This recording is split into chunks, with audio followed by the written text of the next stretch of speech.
I'm Maria Pak. Hi, I'm Amanda Chang. Hi, I'm Naina. Hey, I'm Ming. Hey, I'm Seema Gururaj. Hi, I'm Khashoggi and I'm here hanging out with Unboxed. And I'm hanging with Unboxed today. Hanging out with Unboxed today. Hanging with Unboxed today. Hanging out with Unboxed today.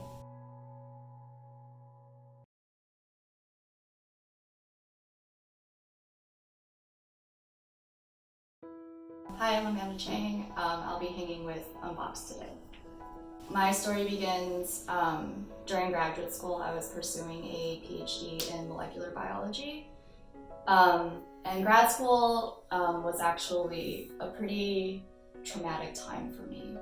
Not really for academic reasons, but I was dealing with a lot of personal trauma and personal loss.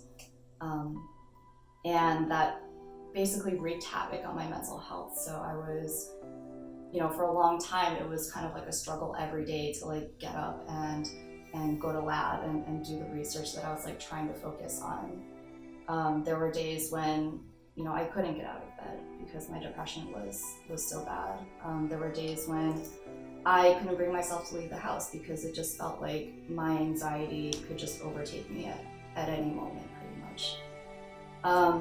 And while I was dealing with all of that, I was also witnessing other people around me going through similar struggles. Like people around me were like, their experiences just kind of like got amplified for me. I think like going through depression kind of makes you hyper aware of the suffering of others.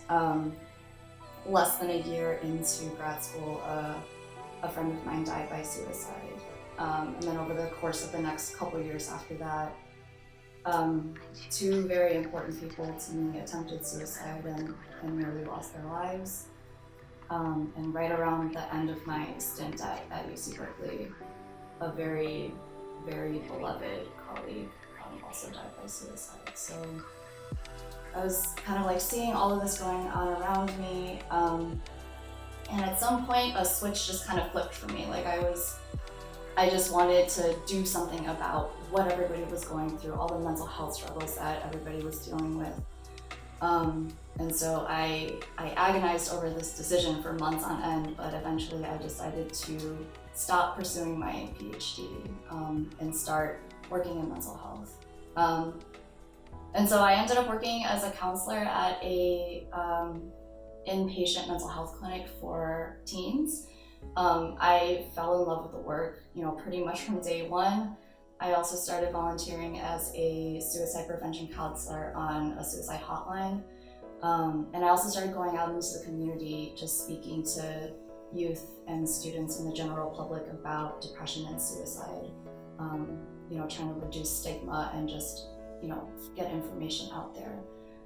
When I made that decision to kind of transfer to mental health and clinical psych, I really didn't have any models or guides on how to do that because I didn't know any other biologists who had made that transition before. So that was terrifying for me. I didn't really know what path I was supposed to follow. So I was kind of making things up as I went.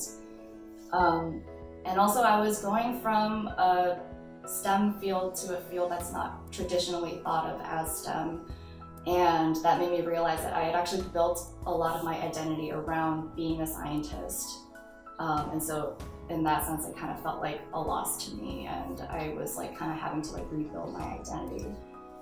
I guess I want my story to sort of address, negative stereotypes that are out there about scientists. I think as scientists, we're allowed to grow and develop new passions and pursue those passions, and that doesn't mean we're necessarily giving anything up about ourselves. And I think especially for women in STEM and young girls who are thinking of going into a STEM field, they might already feel this extra pressure to kind of conform to what a scientist should be like and act like and look like. So I think it's really important to put out the message that it's okay to just be exactly who you are.